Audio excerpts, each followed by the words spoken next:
Express Pasabog Top 1. Joey De Leon at Edu Manzano. Game na sa Game and Go. The game is on dahil ang mga bigating game show masters ay handang-handa na rin para sa pinakabagong game show na babago sa inyong Sunday habit. At ito ang Game and Go, kasama sina Jelly De Belen, Shalani Soledad, Arnel Ignacio, Edu Manzano at Joey De Leon. Father's Day na tapat po ito. June 17, mag-uumpisa na po yung Game and Go. At tandaan nyo lang, ang G ay for Jelly, ang A is for Arnel, M is for me, and E is for Edu. Kung hinahanap niyo po si Shalani, siya po yung and go! Para sa ating huling showbiz feed sa araw na ito na, Senator Cheese, mahiwaga ang sagot tungkol kay Heart. Sulat po ito ni Boy Abunda ng PSN. Twice na raw silang nag-dinner. Ayun ang sinabi ko, yung date. Pero wala daw silang relasyon. Ano? Pero since medyo alam naman natin, well-off din ang pamilya ni Heart, so halos magkapantay sila sa buhay ni Senator Cheese. Tingin natin, kung mauuwi talaga to sa isang relasyon, wala naman siguro magiging problema at magiging smooth if ever. Pero nga, di ba yung dati pinag-usapan na natin to dito? Di ba nalang yung sinabi mo na kung sumama ka sa isang lalaki for dinner or kahit yung mga simpleng yayaman lang movie, whatever. 60% nakalalamang yon sa pagkakaibigan. Pero yung kay Senator Cheese, ang dami rin kwento tungkol sa kanya. Hindi naman si Heart lang. Ang dami nalilink na babae sa kanya. Siya nakakatuwa na si Senator Miriam Defensor, si Madam, di ba? Ano talaga siya? Sobrang vocal siya sa pagiging family siya ang friend go-between. Oo, siya yung playing Cupid lagi pagdating sa love life ni Heart. Ang cute kasi nakikita ko rin yung mga tweets ni Heart siya. Sobrang close talaga sila ni Senator Miriam na sabi, after lunch with Sen Miriam, ganyan-ganyan. Okay. May tanong ako. Ano? Sa tingin nyo, tatagal kung sakasakali ang relasyon Cheese Escudero Sasagutin at ko yan. Evangelista? Walang masama kung tumagal yan dahil pareho silang single at higit sa lahat, they each deserve to be happy. O labang ka. Ako direct may tanong ako. Baguhin mo yung tanong mo. Direct kasi si Heart kilalang hindi nagtatagal sa relasyon. Ay, naku. Malay mo this time. Malay mo. Alam mo, may tanong din ako, si Shala kayo tatagal pa sa show na to? Ay, sa mga pagmamaasim niya? May mas maganda akong tanong. Ano? Tatagal pa ba ang buhay ni Shalala? Eto na, bago ko po ibigay ang aking baon. Nakonood ka Of muna. course, I would like to take this opportunity na pasalamatan muna kasi ngayon lang kami ulit nagkasama ni Direk Joey Reyes. At Nay, alam mo yan, sa magagandang salita po na ibinigay nila sa akin noong last time dito sa Juicy. Salamat. You deserve it, mama. Oo. Wala naman daw sila sa akin. Hindi, may sinabi, napanood ko yun. Anyway, para po sa aking baon, huwag ka nang magulo. Itong taong ampalayang ito, ito talaga ang taong ang kalaban ni Darna, ang babae Ang ampalayang. baon ay Zoren Legaspi, mas vain pa kaysa kay Carmina. Alam niyo po nung Yung bato to. Sorry, ligat. Yes, ito kasi, no, dahil di ba nung story ko, ng Enchanted Garden na ipapalabas na soon sa July, ano, kung saan medyo all-star cast nga ito, Nay. Kasi Rufa, di ba, Alice. At saka nandun ka nga, di ba? And Edgar Allan Guzman, alam naman natin, mga magagaling na mga kabataan din, Saka si ano. Alex Gonzaga. Alex, of course. Aapihin ko si Alex. Aapihin mo ang natatanging artista ng kanyang generasyon. Yun ang tatagal siya. Nako, junior ni Juday ito. Yes, at nagkakwentuhan kami ni Zoren sa table, ano. Tapos napagkwentuhan namin si Carmina since last week, isang linggo ko rin halos kasama si Carmina. Kasi habang ongoing yung show ni Carmina, nag-text sa kanya si Zoren at sinasabi sa kanya na, rule number 1, huwag magsuot ng parehong maluwag sa baba at sa taas, ganyan.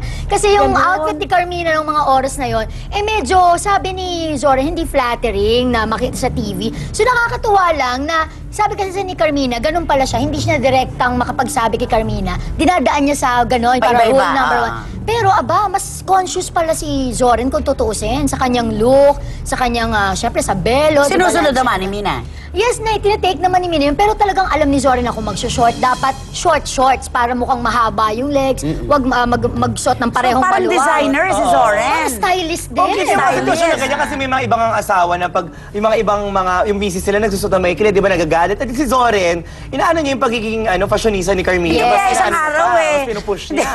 Hindi kaya isang araw itong si Zoren at si Bibi magkaroon na sila ng Hindi naman, Nay. encontro. Tingin ko naman confident si Zoren sa kanyang Kaya lang, sarili. ako'y nababagabag at naaalarma na baka isang araw, yung pagiging designer ni Bibi ay na-imbibe na. Hindi naman siguro. Pero meron naman, malay mo mo baka matulungan din ni Zoren si Bibi ito sa pag-aayos, hindi ba? Yes. Baliktad na. Tsaka meron Si Zoren na, meron naman tayong tinatawag, di ba? Meron naman tayong tinatawag na metrosexual. Wow! Ano hindi Sabi metro niya. mag-sex? Ay, hindi.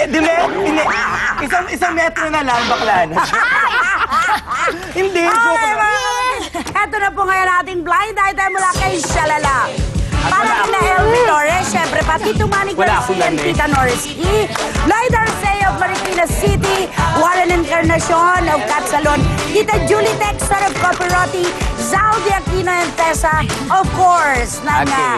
Chicken Ninato. Thank you, Winnipeg Sapep. Juicers High. Thank George you, Lim, Pep. Christy Rodriguez, at saka sa lahat ng instructors ng Fitness First. Oh, yes. Thank you. Thank you, Oh, Jelly natin sakto ng Pinky's gold Food, gym. JB Shoes, Attorney Ferdy KS Topacio, Imagine. hi! Ako na yung host, ako pa yung prop. Teka, tulungan mo ako pala. Ay, sorry. Para ako sa bangungot. Ang saya-saya namin dito sa likod ng Chismis. Okay, so, i-call in kita kasi Okay. ang mga guests kino-call in. Okay. Ako yung road manager. Ikaw yung road O sige, manager. eto magandang show to, magandang break to para sa'yo. Okay. Magandang comeback. Ang guest po oo. natin Excited ngayong na nga. gabi, ang controversial actress, Miss Chuchu. Chuchu, ah. Hello. Ay, kumusta ka na? Kumusta? Ay, dalawa, hindi alam ni Shalala yung dalawa ali. Kamusta naman? Kamusta ang buhay? Okay naman. Okay naman. Excited ako na mag-work uli. Kasi di ba, medyo matagal-tagal din ako napahinga. Bakit? Parang nakabantay yata yung handler mo sa'yo. Baka may sasabihin kang hindi. Hindi. Pero, how true? Buntis ka daw ulit? Hindi, wag na lang natin pag-usapan yan. Kasi nandito talaga ako para mag-promote. May show ka? Ay, oo naman. Ha? Ha? Bakit tumagan yung road manager? Ay, yung road Hindi. manager mo. Hindi, gusto ko nga pala mag-promote. Okay lang mag-promote dito kasi special guest. Oo, Sige, mag-promote ka na. Yeah, gusto ko lang imbitahan kayo na Gigang Julie Bidia. I love that. Wala na, nigwak na siya kasi yung jaundice na, wala na siya. Siya ay na siya kasali, nag-promote na siya. Wala ka na show. Gusto ko kayo Wala ka na imbitahan. show, wala ka na show. Wala ka na show. Wait, promote yung sponsors mo, wala ka na show. Dade, di, Dodo, panoorin. Wala ka na nga doon. Diyan po nagtatapos ang interview natin. Thank you sa bench. Okay. So ganito, ay sus, ginoo naman. Oo. Hindi ka nakasali. Pero na siguro Promote ka daw pa. ang ano doon, sabi sa akin nung talaga sabi sa akin ng PA, siguro daw gusto niya rin tulungan yung yung show. Kaya lang itong hand. Habang nagsasalita ako. Multitasking! Multitasking si Habang Shalala. ito yung handler yata, parang natitension. Siguro ang feeling niya, gusto niya tulungan. Kaya lang hindi niya rin alam yata na na-edit lahat ng Excel. Oo, so hindi na siya part ng show na Pero yan. gusto niya i-promote. Oh, sus, ginoo. Dapat talaga nag-iingat Ay, tayo. sus, ginoo. Dapat alam natin kung ano ipa-plug natin. Ay, nako, maraming salamat po muli sa inyo lahat, mga tingin mo, kapatid. tatagal. Hanggang bukas dahil... Ito tatagal na, ito juice. Tatagal itong show na to. Tingin mo, Shalala. Oo naman. Mas tatagal pa. Mga ano na tayo, alulud na tayo. Ito, uling higupit na mga chikahang nag-iinit. Tana-tana, hirit sa... Juicy! The views and opinions